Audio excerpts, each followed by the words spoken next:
it is a true honor to welcome the Director of Communications for the Cotton Bowl, Mr. Scottie Rodgers. Scottie, I asked you about a week ago. I was looking for a tip-off to see if we could get some inside info.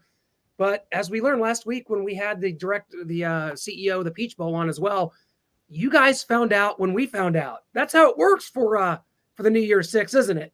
That's how it works for us now. There was a time and place before the New Year's Six and the CFP was created where there was a little bit more, work from our staff, going to games and really talking and being wooed by schools and having conversations and things like that. And, some of that still happens a little bit, but it obviously doesn't make that big a difference in this life because we're just told, what we do now, we know the process maybe a little bit better than others so that when something happens or as we were going in from Saturday night into Sunday, we had our speculations and we knew a range of teams that we were kind of looking at and or thought that might be in that and it fell exactly within that. So there's some educated guessing that we do at this stage that really helps us be prepared because we have to be prepared because as you know, as soon as the teams are announced,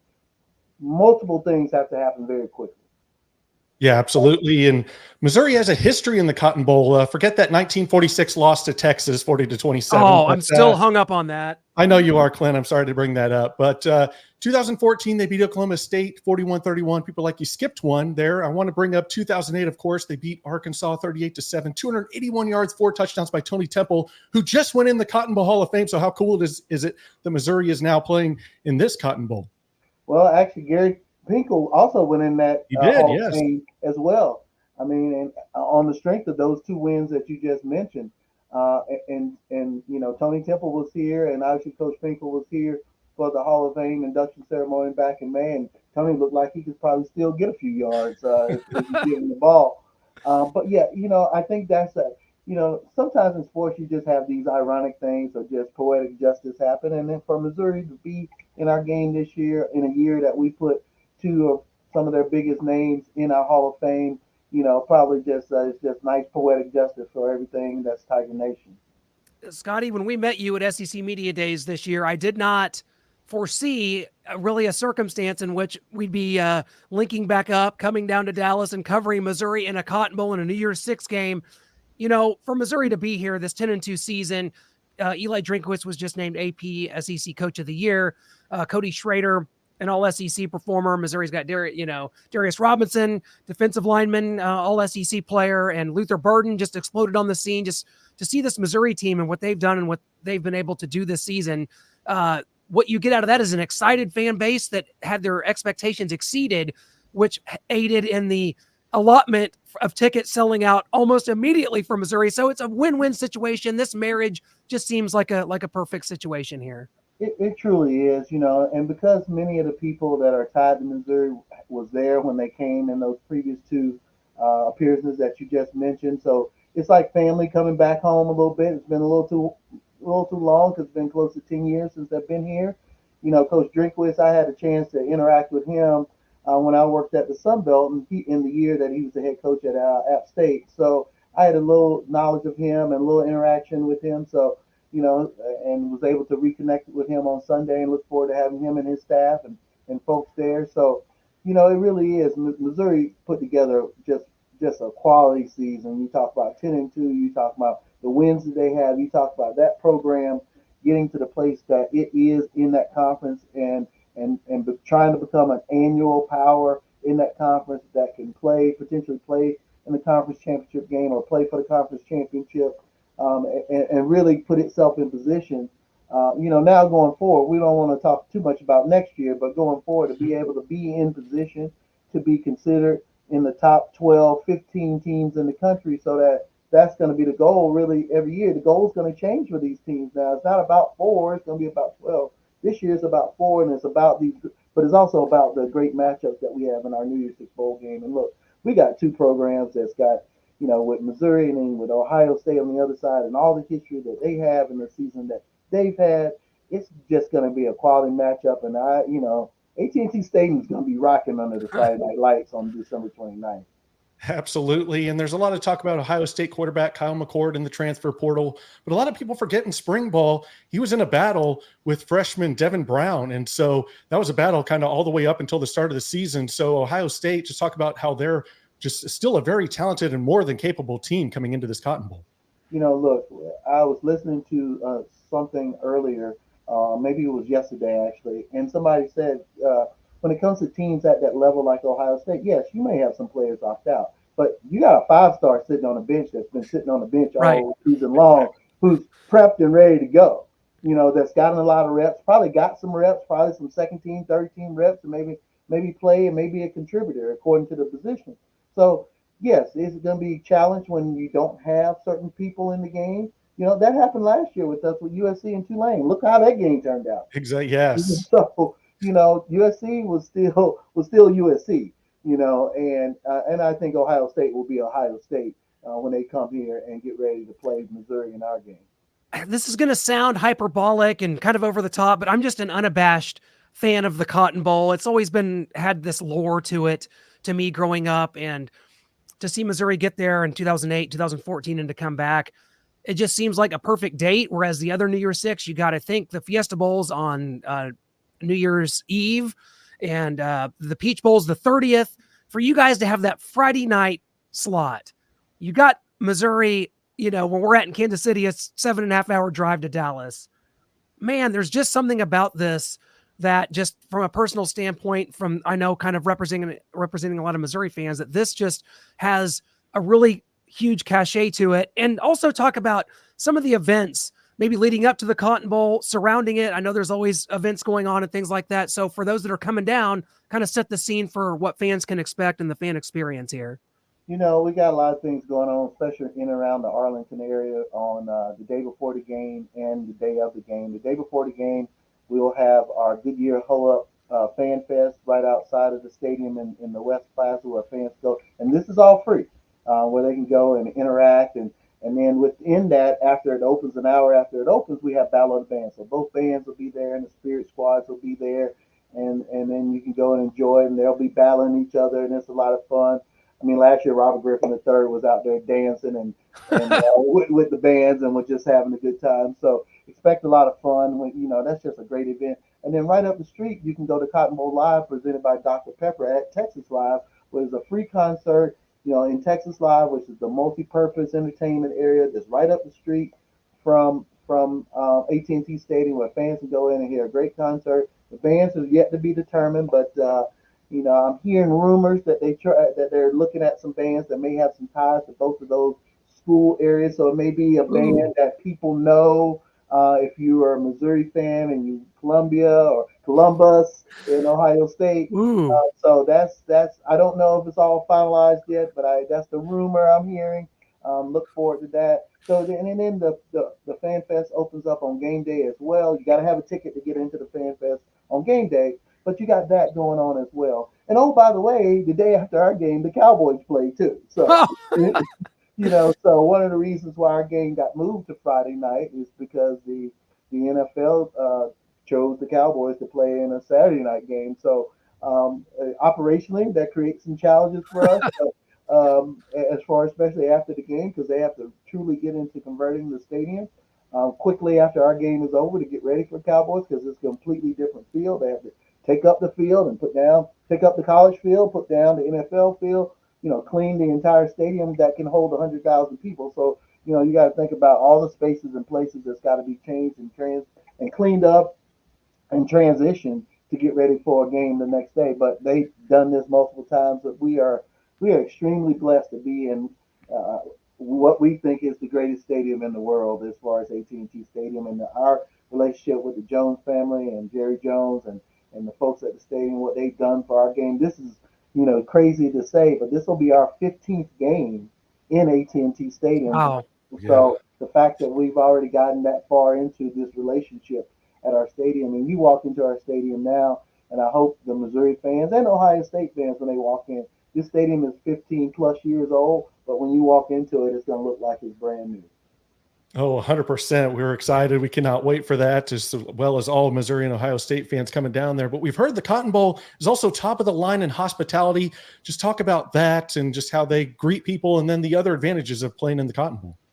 Well, hospitality is at the core of what we are. We have a secret sauce that we don't like to talk about it too much. No, we don't like everybody knowing everything about our secret Sorry sauce. about that. But what we do for the schools, meaning the teams, their fans, their coaches, families, the administrators, their families, top notch with the things we do. What we do for the media, we want to make sure that they have a great experience. Our hospitality room at our hotel that we do, whether it's the team hotel or the media hotel, is top notch. And we're going to make sure we have fun activities. The Cotton Bowl Live, media will be able to go attend that event. We're going to do a casino night in our hospitality room for, just having some fun. And our hotel this year is going to be in Irving, and it's right next to our media hotel. Is walking distance to this area called the Toyota Music Factory, and there are multiple restaurants you can walk. So these are things that our folks can do, because look, we try to showcase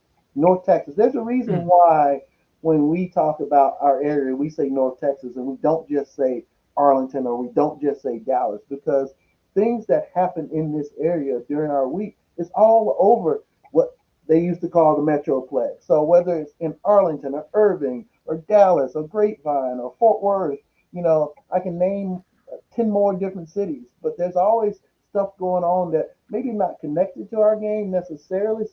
Many of it is, but there's so many things that you can do and experience and be here in town that's not only football centric and Cotton Bowl centric, but just being in a great city that's got a lot of things to offer.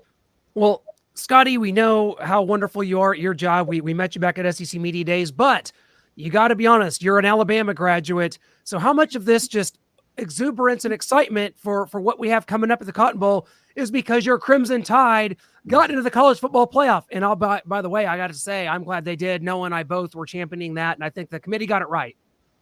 Well, I am. I've been around working in this space a long time. I started working in college athletics at Alabama as an undergrad before y'all were born. So, I my I have a lot of loyalty and allegiance to Alabama, but in this space, I've had to deal with them multiple times as far as being teams, and you put your allegiance aside and you do your job. In this situation with the comedian decision, you know, I I won't say I was shocked. I would say that going off the working knowledge that I had about the process and knowing what was going to happen, I wasn't.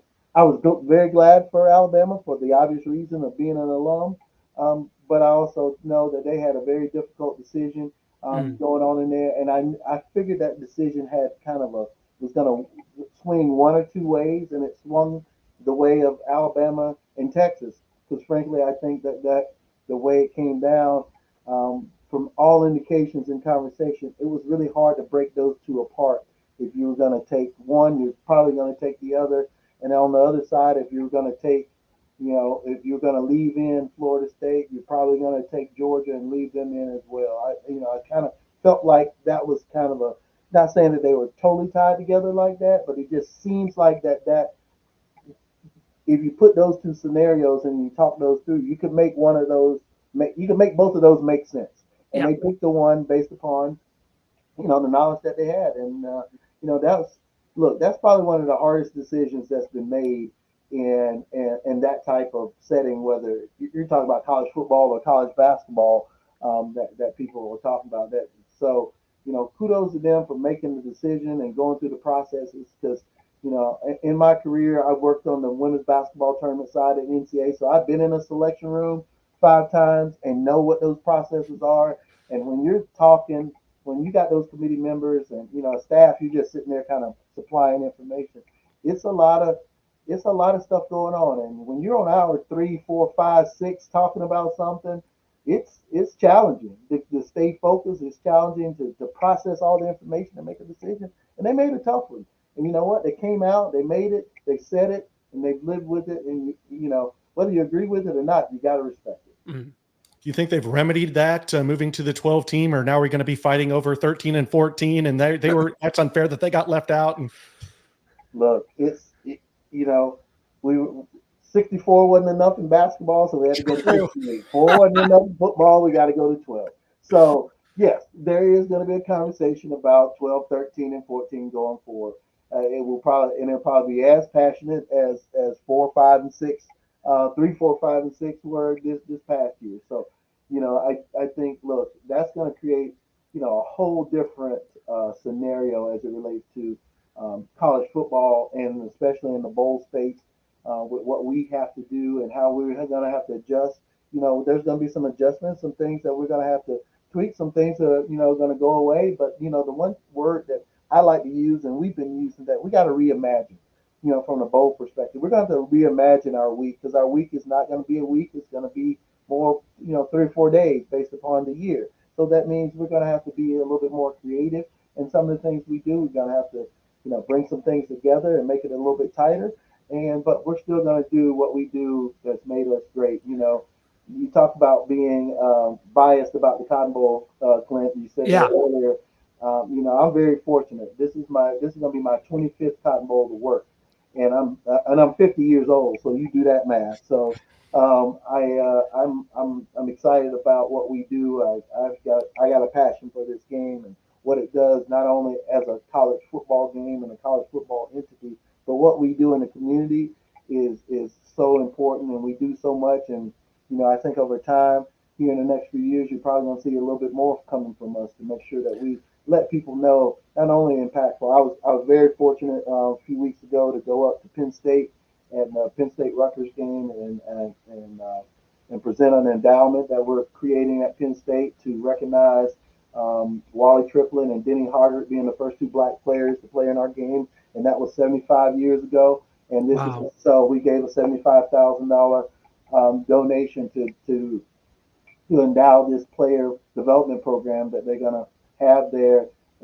to help their student athletes, in all things that they need in life skills and things beyond the playing field. So those are the types of things that, a lot of times people want to talk about teams in the games, and those are great, and the fan events, and those are great. But the stuff that we do like that is the stuff we can do that because we have a great bowl game, and we can do that because we have great fans and great supporters that come every year. And every year we get old friends and we get new friends. So we're excited to see some old and new this year with both Missouri and Ohio State. Well, it's really exciting. We're can't wait to come down a couple days before the game and just take it all in. Scottie, before we let you go, I'd be remiss if I didn't ask you, because when we were introduced to you, someone was like, "Oh, you guys are called Starcade Media." Well, I know a guy that's a big wrestling fan over here. Now you're down in Dallas, Texas. Now, if there's wrestling fans coming down, you're not going to be able to go see the old Sportatorium. It's torn down. It no longer exists.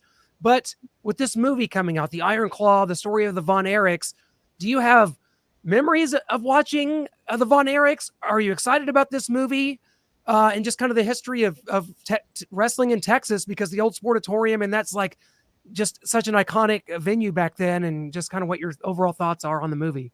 Well, before I answer that, Clint, that shirt you got on, I'm a size large. So, yeah, you got it. You got it. So that's number one. It's coming with us, buddy. You bet.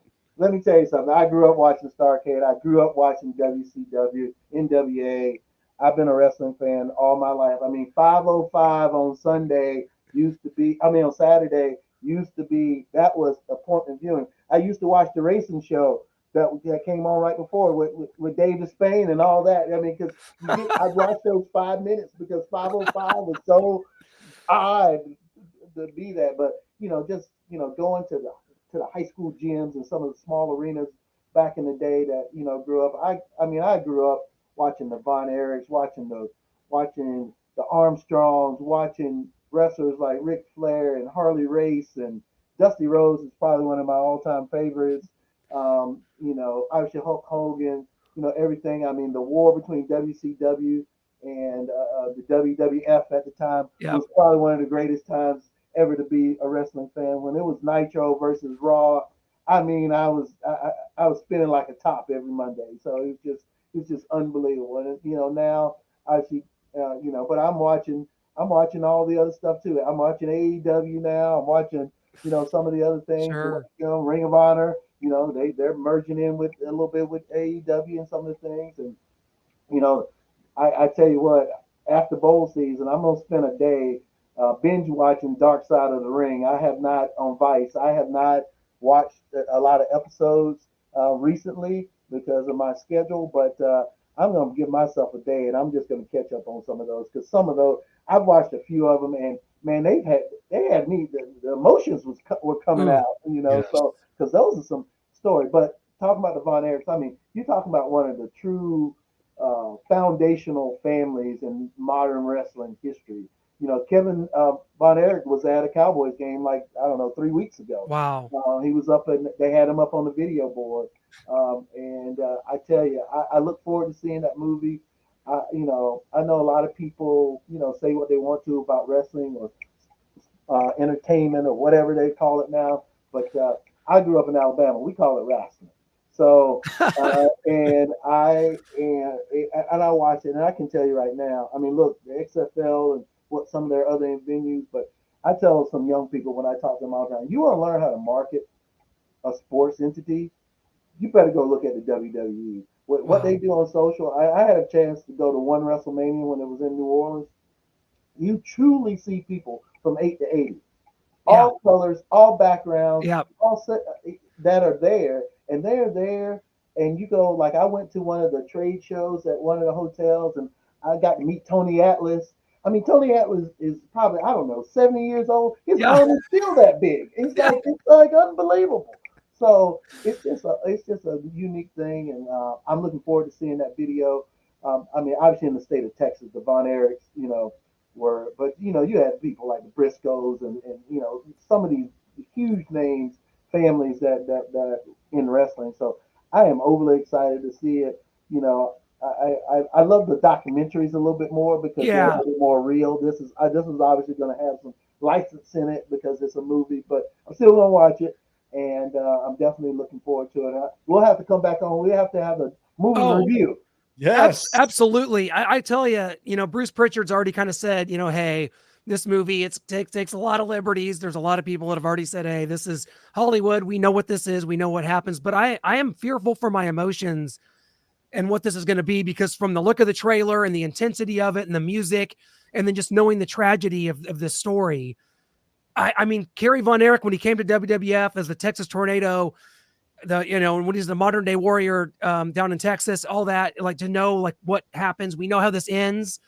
The tragedy is one of the great tragedies in like American sports history. And so depending on how they do it, my emotions are in jeopardy here, Scotty. I don't know how I'm going to make it through it because it's going to be tough, I think. I'll tell you what, I saw did you see the one about Chris Benoit, the Dark Side of the Moon on that, Dark Side Yeah. of the Ring on that? Yeah. That one was, I mean, I got chills right now. That was just, I agree with you with the emotion. I definitely want to make sure I'm watching that. I'm probably gonna watch that one alone because if I get too emotional, I don't want anybody around to Exactly. see It's that. not like don't bring a Still think date that's to that.